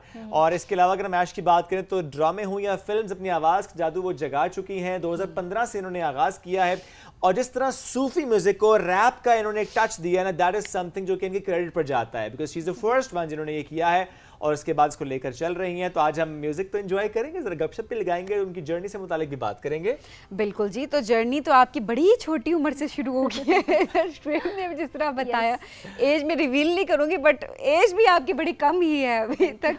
तो इतनी पुख्तगी, इतनी छोटी सी एज के अंदर ये कैसे आ गई? क्या बहुत जल्दी ट्रेनिंग स्टार्ट कर दी थी गाने की या it's God gifted? I was in 8th class जब मेरा दिल किया कि मुझे एक रैपर बनना है। ओके। तो 8th क्लास का जो बच्चा होता है, वो एक छोटा सा होता है और उसका जब ख्वाब हो उसी टाइम से अगर आप स्टार्ट कर लो गाना गाना और रैपिंग करना और इस तरह की चीज़ें, तो टाइम से कहीं ना कहीं पहुंच जाते हैं। हाँ। आपने स्पेशली कोई इसकी ट्रेनिंग ली या कि बस बाय द टाइम पॉलिश होता गया? नहीं, खुद ही बस गा के कर खुद ही पॉलिश। मतलब पाकिस्तान में मुझे कौन ट्रेनिंग देगा? I was about to ask, 8th class की स्टूडेंट जब कहती है जी मुझे रैपर बनना है, तो घर का रिस्पांस क्या होता है? घर का रिस्पांस तो उस टाइम ये था कि क्या बोल रही हो यार, पढ़ो अपना, चुप करके मार पड़ जाएगी। अच्छा, घर में बाकी भी लोग गाते हैं? नहीं, आवाज खूबसूरत होगी। हाँ, मेरे बाबा गाते थे। अच्छा। बट उन्होंने नहीं कंटिन्यू किया, छोड़ दिया उन्होंने। तो आप ये समझ लें कि अब जो मेरे बाबा गाते थे वो जो है तो बाबा आपकी तरफ आप देख रहे हैं कि अच्छा जो मैं ना कर सका पूरा ख्वाब वो करेगी उनकी बेटी अब ऐश Rohan. Well, that's interesting. Nice. So आप यहाँ से लाहौर क्यों शिफ्ट हुई? आई थिंक लाहौर में ये आप समझ लें कि मार्केट ज़्यादा है, okay, काम ज़्यादा है वहाँ पे, काम ज़्यादा है वहाँ पर। और मैं इस अपने टैलेंट को आगे लेके जाना चाह रही थी। मैं नहीं चाहती थी कि मतलब ये वेस्ट हो जाए। इस्लामाबाद में थोड़ा कम है एज पर प्रोडक्शन हाउसेस देख लें, चैनल्स देख लें, तो अब मैं इसको माशाल्लाह से काफ़ी आगे लेके जा चुकी हूँ। 10 साल तकरीबन। हाँ, तकरीबन 2 एल्बम्स आप रिलीज कर चुके हैं। एक पहली एल्बम आपकी रिलीज हुई थी पैशन, और जो दूसरी एल्बम है वो है जनाब ड्रीम्स टू रियलिटी, जिसका दूसरा गाना आपने रिसेंटली अभी रिलीज किया। तो आहिस्ता आहिस्ता गाने ड्रीम्स टू रियलिटी के भी आ रहे हैं। So passion, dreams to reality, बड़ा सीक्वेंस आपको नजर नहीं आ रहा? एक सीक्वेंस नजर आ रहा है आपके एल्बम्स में भी। यस, पिछली एल्बम में मेरे 7 सॉन्ग्स थे, इस एल्बम में मेरे 11 सॉन्ग्स हैं। 7 सॉन्ग्स थे और अब 11 सॉन्ग्स। सारी कंपोजिशन अपनी है, सारे गाने खुद लिखती हूँ। ऐश कितना टाइम देती है म्यूजिक का? मतलब पढ़ती है क्या कर रही है? क्या किया? नहीं, एक्चुअली मेरी स्टडीज तो कंप्लीट हो चुकी हैं। बस मैं ऐसा है कि लिख के इतना मतलब बंदा ट्रेन हो जाता है कि मतलब मैं 15 मिनट्स में एक गाना बना लूंगी अगर मेरा मूड हो तो। लेकिन मतलब स्टडीज के साथ कैसे मैंने, बिकॉज यूनिवर्सिटी जा रहे होते स्टूडेंट्स तो होते जी हम तो जी ग्रेजुएशन करें जी, हम यूनिवर्सिटी जा रहे हैं, हमारे पास तो टाइम ही नहीं होता। मैं आपको एक बात बताती हूँ, मैं एक बार नहीं 3-4 बार पकड़ी गई हूँ। मेरी जब टीचर मुझे पढ़ा रही होती थी, बोर्ड पे मैथ्स के क्वेश्चंस करवा रही थी, तो मैं गाना लिख रही होती थी। और 3-4 बार मैं क्लास से बाहर भी निकाली गई इस बात। बस जो एक बंदे का पैशन होता है वो पैशन होता है। लेकिन ये बड़ी अच्छी बात है कि आपने अपनी पढ़ाई को फिलहाल के लिए कंप्लीट किया, आपने ग्रेजुएशन अपनी कंप्लीट किया है और उसके बाद आप अपने शौक को साथ साथ लेके चले। फिर तो मैंने ना इधर देखा ना उधर देखा, फिर तो इसी वजह से मेरा ख्याल है अम्मा अब्बा भी राजी भी इसी वजह से। डिग्री और लिस्ट ले ली ना, स्टडीज तो कंप्लीट करना जरूरी था। और अभी जिस प्रोफेशनली आप इसको लेकर आगे चल रही हैं, जो बहुत से OSTs आपने किए जी। ऑलराइट, अब मुझे ये बताएं कि ये जो सूफी को रैप, ये एक ऐसी चीज़ है जो कि बहुत डिफरेंट है और यूनिक है, जो कि आपने स्टार्ट किया। ये आइडिया कैसे आया कि सूफी म्यूजिक को रैप स्टाइल में? सूफीज़म में असल में ना मैं हमेशा चाहती थी कि मैं कुछ यूनिक करूं ताकि मैं जल्दी ट्रेंड पे आऊं। मैंने सबसे पहले जब मेरा रैपर बनने का शौक था मुझे, तो मैंने पहले सर्च किया था कि पाकिस्तान में कोई फ़ीमेल रैपर है।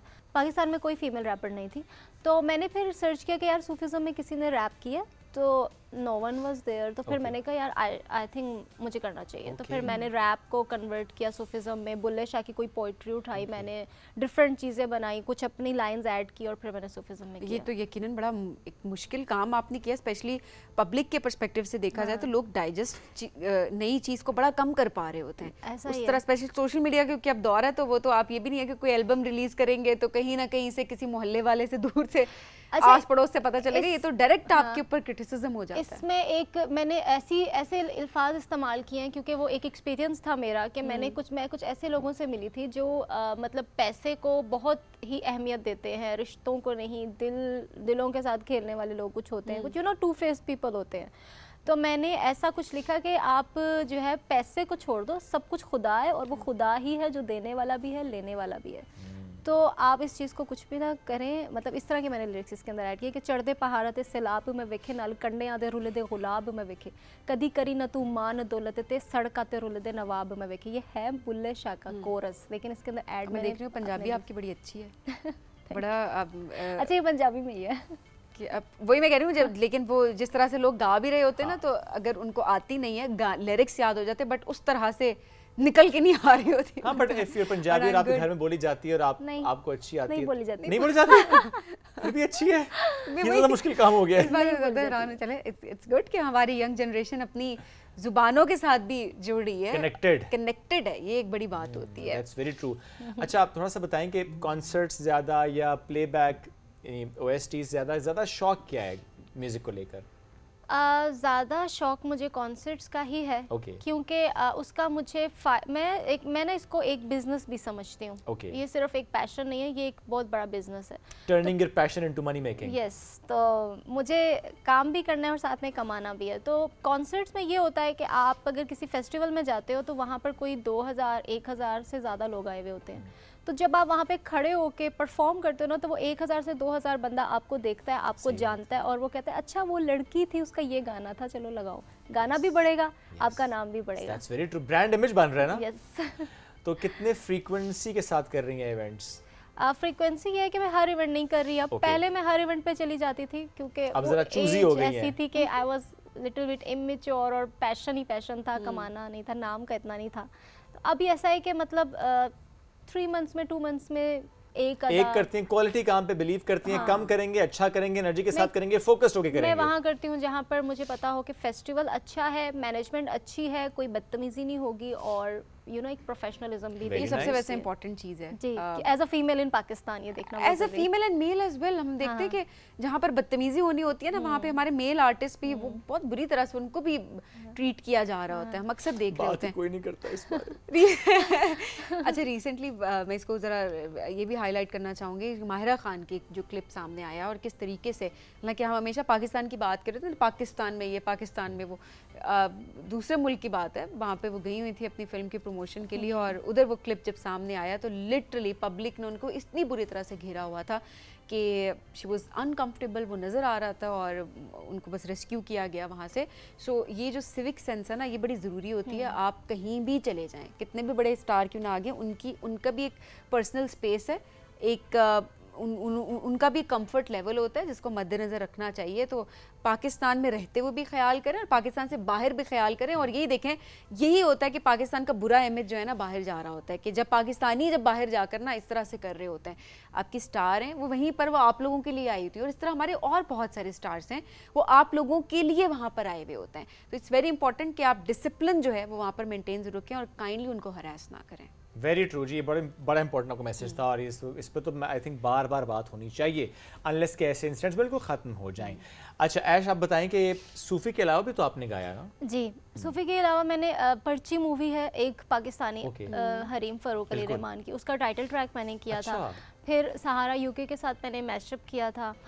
फिर मैंने लव इज़ ट्रू है एक OST की थी ड्रामे की, ये एक टेलीफिल्म है। और फिर मेरा एक हम दो हमारे सो फुरकान कुरैशी के एक अभी आए हैं सीजन, 2 सीजन है, दोनों सीजन्स के लिए मैंने बाबर मंगी के साथ OST की, और वो OST एक जगह पर अवार्ड के लिए नॉमिनेट। आप तो एक अवार्ड शो के लिए नॉमिनेट हो चुके हैं, दूसरे के लिए भी नॉमिनेट हुई हैं, दूसरे के लिए भी नॉमिनेट हो गए। वाह, वंडरफुल। अच्छा, कोलैबोरेशंस भी बहुत सारी आपने की हैं मुख्तलिफ लोगों के साथ, थोड़ा सा उनके बारे में भी बताएं। मेरा एक कोलैबोरेशन मैंने कासिम अजहर ने प्रोड्यूस किया है और रामिस के साथ आ रहा है। एक कोलैबोरेशन मेरा सनी खान दुरानी के साथ आ रहा है जो कि मेरी एल्बम के अंदर है। एक कोलैबोरेशन मेरा मौजी के साथ आ रहा है और डिफरेंट आर्टिस्ट हैं। मैं पर्सनली चाहती हूँ कि मैं फारिस शफी के साथ काम करूँ, अब देखते हैं वो होता है या नहीं। ओके, ख्वाहिश फारिस शफी के साथ काम करने की है। अभी सुन रहे हैं, अगर हमें फारिस शफी इस क्लिप को हम जरा वायरल करते हैं, ऐसा ही तो है? Faris Shafi, Ash Ruhan wants to collaborate with you, आप प्लीज इसको देखें। हमारे इमर्जिंग टैलेंट को सपोर्ट करें, प्रमोट Yes. करें, बड़ा ज़रूरी है। और जब इतना ज़बरदस्त टैलेंट हो तो फिर तो मेरा ख्याल है खुशी खुशी कोलैबोरेशन करनी चाहिए। बहुत ज़रूरी है जी। हाँ जी। और क्या सुनाएंगी हमें? साथ साथ बातें तो करेंगे लेकिन म्यूजिक ऐड होता जाएगा तो हमें और अच्छा लगेगा। कुछ सुना। अच्छा, मैं आपको एक गाना सुनाती हूँ जो भी रिसेंटली रिलीज हुआ है, उसका एक रैप पार्ट है। Please. ये ऐसा है कि मतलब मैं थोड़ा सा आपको समझाती हूँ ताकि आपको समझ आ जाए। बिल्कुल एक ब्रेकअप हुआ है और जो लड़का है वो बहुत टॉक्सिक है और वो बहुत बदतमीज है, ठीक है? हमेशा लड़के टॉक्सिक निकलते हैं। ऑब्वियसली ऐसे ही तो होता अब है। जो लड़की है वो अपने दिल की थोड़ी सी बड़ास निकाल रही है और वो उसको अपने रैप में बता रही है कि तुम ये थे और अब तुम चले जाओ। All the boys, all the toxic boys, this song is dedicated to you, all the toxic boys. This one is for you. चले। Toxic boys भी कहो ना। हाँ, toxic boys. This one is for all the toxic boys. Yes. Please. Okay. Depression के मरीज हो तुम, पागल और बदतमीज हो तुम, सीखो थोड़ी तमीज अब तुम, बहुत ही इमेच्योर हो तुम, करनी है बात हल्की आवाज ऊंची आवाज, सुनती नहीं मैं तेरी गालियां भी खा के निभाऊं, अबे जा ऐसी बंदी नहीं मैं, अकल पे पड़ा हुआ था मेरे पर्दा उठा है अब तो अकल आ गई मेरी, तोबा तोबा मैं मिलूं ना तुझसे, मेरे रात दिन हुए हैं वेस्ट, तुझ पे माफी तू मांगे और माफ कर दूं हर बार, अब ये लाजिम नहीं मुझ पे, तुझे देखने को भी जी नहीं करता, जा भाड़ में तू, नफरत है तुझसे। अरे वाह, क्या Very बात है। nice. और ऐसे ही होना चाहिए। This is very important. Okay. आपके लिए थोड़ी है, टॉक्सिक बॉयज के लिए। This should be for all the toxic humans. हाँ, सही बात है वैसे। For all the Let me toxic put it humans. this way. All the Balance- toxic humans. Balance कर दिया। Very nice. अच्छा, इससे पहले इस गाने की तरफ आप जाएं, हम सुनेंगे और गाने भी सुनेंगे, बहुत से लोगों की फरमाइश भी आ रही थी, बट मुझे ये बताएं कि ये जो इस वक्त का एल्बम का दूसरा गाना आपने रिलीज किया, ड्रीम्स टू रियलिटी, बाकी गाने किस तवातुर से आएंगे? ऐसा है कि ये हर 15 डेज बाद एक गाना मैं रिलीज करूंगी। लेकिन तैयार हैं सारे? सारे तैयार हैं, सारे। एक ये इंटरनेशनल आपने कोलैबोरेशन क्या भी है। सोच के फ्रीक्वेंसी सेट की है? इतने दिन बाद एक और गाना, इतने दिन बाद एक और गाना, फिर उसको हम अच्छी तरह वायरल करेंगे पहले? नहीं, आई थिंक मुझे लगता है कि आर्टिस्ट का यही एम होना चाहिए कि वो इसी तरह गाने रिलीज करे। इससे ऐसा होता है कि आपके गाने बहुत जल्द प्लेलिस्ट होते हैं और आपको जो है ना स्ट्रीम ज़्यादा आते हैं, क्योंकि अब डिफरेंट प्लेटफॉर्म्स है, डिजिटल हो चुका है, तो आपके ऑडियो प्लेटफॉर्म से आपको काफ़ी पैसे अच्छे आते हैं। ओके। और मेरी एक इंटरनेशनल कोलैबोरेशन भी वो है क्या है? फिल्म में, वो मैं अभी नहीं बता सकती। अच्छा, मतलब सरप्राइज है वो। कब तक वैसे रिवील होगी? ना डिटेल्स बताएं बेशक, हमें थोड़ा सा आइडिया दे दें। I think with in 3 months। Within 3 months वो कोलैबोरेशन सामने आएगी, तो we're pretty sure कि कुछ बड़ा ही होगा अच्छा है। इंशाल्लाह। But it's not with this one is not with any Pakistani artist. Okay. This one is for any international हो गया, ठीक हो गया। अच्छा ऐश, अभी जो है आगे क्या प्लान किया हुआ है? अब इसी तरह से धड़ाधड़ सॉन्ग्स रिलीज कर रहे हैं, और व्हाट्स नेक्स्ट? क्या कुछ सेट किया हुआ है गोल अपने लिए? मैंने एक और काम अभी शुरू किया है, पता नहीं मुझे सुकून क्यों नहीं है, मैंने एक्टिंग भी स्टार्ट कर दी है। तो मेरा एक ड्रामा है, अमीर बीवी एंड बेवकूफ शोहर ड्रामे का नाम है, तो वो एक वेब सीरीज के लिए मैंने किया। ओके, और उसकी शूटिंग कंप्लीट हो गई है? सब हाउ कुछ वाज द complete हो गया है। एक्सपीरियंस? बहुत अच्छा, बहुत अच्छा। आप उसमें अमीर बीवी बनी हुई थी? नहीं, I was the villain. Villain? Oh, अच्छा, वैसे कोई नेगेटिव रोल आपकी वजह से शोहर बेवकूफ बना था। There you go. वो गाना अब गाना किस पे जाएगा? वो टॉक्सिक वाला, मुझे ये बताओ। उसी पे जाएगा। फिर भी उसी पे जाएगा। वो क्यों आया भाई? उनकी बातों में नहीं आना चाहिए था ना, गलती तो उसी की है। मर्द तो मासूम होता है। मर्द बड़े मासूम हाँ, हैं। इतने भी आप मासूम मर्द नहीं बड़ी होते। प्यारी चीज है, आप भी कोई कह शक दें। नहीं। आप भी कह दें। कोई शक नहीं। मासूम भी है, बड़ी प्यारी चीज है, भोला भाला, बोला सीधा भाला। सादा सा। मर्द को चाहिए ही क्या होता है? मैं सोच भी यही रही हूँ कि जब उसका कोई लास्ट वाला पार्ट आएगा तो उस पे गाना लगा के पोस्ट कर दूँ। ऑलराइट, जबरदस्त जी। यानी वो जरा उनका बड़ा ट्रोल हुआ था ना हीरा मानी का वाला डायलॉग, तो वो कह थे मर्द को चाहिए क्या होता है, बस प्यार चाहिए होता है, मर्द बड़ी प्यारी चीज है। तो लोगों ने बड़ा ट्रोल किया, वो अपने जज्बात उन्होंने बताए थे। हमारा भी ना एक बड़ा मसला है कि हमने फौरन से ट्रोलिंग शुरू कर मजा आता देते है, हैं। ट्रोलिस्तान बनाते हैं। वही मैं बात करती हूँ, पाकिस्तान को नहीं, मतलब सोशल मीडिया को हम बनाना शुरू कर देते हैं। सो इट्स ये अच्छी बात नहीं है, हर कोई अपने पर्सनल व्यूज बता रहा होता है, वो उनकी नजर में एक चीज़ है। ऐश की भी ट्रोलिंग हुई है किसी मामले पे? आपकी हुई है? Have you faced that thing on social media और समवेयर? यार अभी तक फेस तो नहीं हुई, बट मैं गई थी एक चैनल पे अभी रिसेंटली, तो उन्होंने मुझसे क्वेश्चन ऐसा किया, मुझे लग रहा है कंट्रोवर्सी है। क्या सवाल था वो? मेरा ख्याल है क्या सवाल लेट्स नॉट डिस्कस दैट। पूछने में क्या हर्ज है? क्या सवाल था वो? नहीं मुझे अगर उन्होंने ऑनर पूछ लिया इसका मतलब ऑनर जाने वाला। रुक जाओ, क्या वो सवाल सियासी था? नहीं। ओके फिर बताएं ना। मैं अच्छा, वो ऐसा था कि उन्होंने मुझसे पूछ लिया कि आप चाहत फ़तेह अली खान के साथ काम करेंगी या नहीं करेंगे, इस तरह का कुछ। तो फिर तो ये सवाल हम भी कर देते हैं। नहीं, आपने क्या कहा? आपने उधर क्या कहा? हम नहीं पूछ रहे। मैंने कहा मैं मरते दम तक कभी नहीं करूँगी। जवाब मिल गया। चाहत साहब, हम शर्मिंदा हैं, आपके साथ काम ना करने वाले अभी तक जिंदा हैं, तो मैं कुछ नहीं कह सकता। He is a great entertainer. मैं हमेशा उनको सपोर्ट करती हूँ। Everyone's choice, it's your choice. We completely agree. यार देखो, मुझे ना इज्जत चाहिए, मुझे सिर्फ पब्लिसिटी नहीं चाहिए। मैं नहीं चाहती कि मुझे बाद में पीछे कोई It's because you are a singer and he is an entertainer, ना? तो he is a good entertainer and you are a good singer. So एक सिंगर एंटरटेनर के साथ कोलैबोरेट नहीं करना चाह रही और वो उनकी पर्सनल चॉइस है। मैंने आपको बताया ना कि मैं 4 साल का ब्रेक मैंने लिया था, और उससे पहले जो मैं काम करती थी वो आई वाज वेरी इमेच्योर, और मैं बहुत एक प्रोफेशनल काम नहीं करती। अभी आप क्वालिटी काम करती हैं, कम करती हैं, प्लस ये जो सबीन की बात है, देखिए ही इज एन एंटरटेनर, आप एक्टिंग कर रही हैं, सिंगिंग कर रही हैं, आप एंटरटेनमेंट की तरफ नहीं जा रही, which is completely okay. We respect your choice. I don't like publicity stunts and all that stuff. तो मैं चाहती हूँ कि एक बंदा रिस्पेक्ट आपका पर्सनल, आप ऑब्वियसली आपका बख्श तो उन्होंने, मेरा ख्याल है कुछ दो माफ कर दे क्या, मैं तो उनके साथ ही हूं कब से बैठी हुई। नहीं, इस टॉपिक को यहीं छोड़ते हैं, मेरा ख्याल है यहीं तक बहुत है, आगे बढ़ जाते हैं। थोड़ा बताएं किन प्रोड्यूसर्स के साथ काम अभी तक कर चुके हैं, एक्सपीरियंस कैसा है, और किन प्रोड्यूसर्स के साथ काम करने की ख्वाहिश है? अच्छा, मैं काम कर चुकी हूँ अली मुस्तफ़ा के साथ, मैं हैदर अली के साथ काम कर चुकी हूँ, कासिम अज़हर के साथ कर चुकी हूँ, मौजी के साथ कर चुकी हूँ, मिरेकल के साथ कर चुकी हूँ। पाकिस्तान के जितने अच्छे प्रोड्यूसर्स हैं ना, ये समझ लें कि अल्हम्दुलिल्लाह मैं उनके साथ काम कर चुकी हूँ। बट हाँ, अभी ऐसे कुछ प्रोड्यूसर्स हैं जिनके साथ मैंने काम नहीं किया, जैसे जुल्फ़िकार हैं जिन्होंने जुल्फ़ी के साथ काम करना चाहती हैं, बड़ा नाम लिया है। अच्छा, और जुल्फ़ी तो नए टैलेंट को प्रमोट करने में नंबर 1 है। हमेशा हमने देखा है वो नया टैलेंट वो लेकर आते हैं और फिर उस टैलेंट को कहाँ तक पहुँचाते हैं, हमने वसीला बन जाते हैं। हमने बड़े नाम अभी देखे जो उन्होंने इंट्रोड्यूस करवाए। जी बिल्कुल। तो मेरी तो ख्वाहिश है कि मैं उनके साथ काम करूं, तो मैं उम्मीद करती हूँ कि इंशाल्लाह वो वक्त ज़रूर आएगा कि मैं जुल्फ़ी भाई के साथ भी काम करूं। आप चाहते हैं कि जुल्फ़ी खुद आपसे कहें कि ऐश लेट्स वर्क टुगेदर? मैं काम कर रही हूँ, बाकी जो अल्लाह को मंजूर इंशाल्लाह। That's great. चलें जी, ज़बरदस्त जी। और इससे पहले कि हम गाने की तरफ जाएं, थैंक यू वेरी मच। अभी गाना लेके हमें सुनना है, मिलकर सुनेंगे, सारे एंजॉय करेंगे, लेकिन वक्त बड़ा मुख्तसर, हमने कहा आपसे अल्लाह हाफ़िज़, हम यहीं कर लेते हैं, दोबारा मुलाकात कल करेंगे, लेकिन अभी आपने कहीं नहीं जाना, क्योंकि मिल के हम ऐश का ये गाना एंजॉय करेंगे।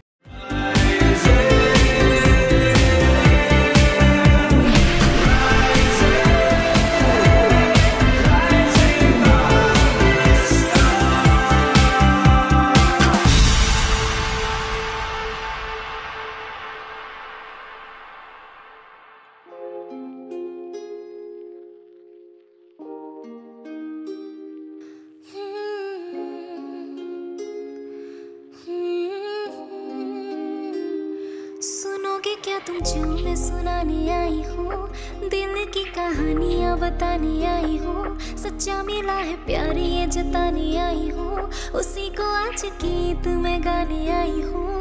ओ जाने जाना दिल को बता रे कि तेरे बिना सब बेमज़ा रे, कि तू ही यारा अपना लगा रे, दुनिया में वफा कहाँ रे। ओ जाने जाना दिल को बता रे कि तेरे बिना सब बेमज़ा रे, बस तू ही यारा अपना लगा रे, दुनिया में वफा कहाँ रे।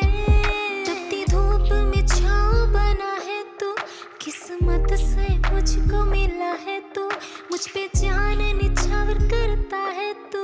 हाय ख्वाब सा लगता है कि अब ठहरूं या मैं भागूं, ज़मीं पे मेरे पैर नहीं है, उड़ती फिरूं आसमां में, मुझे तो कहीं चैन नहीं है। ओ जाने जाना दिल को बता रे कि तेरे बिना सब बेमज़ा रे, कि तू ही यारा अपना लगा रे, दुनिया में वफा कहाँ रे। ओ जाने जाना दिल को बता रे कि तेरे बिना सब बेमज़ा रे, बस तू ही यारा अपना लगा रे, दुनिया में वफा कहाँ रे।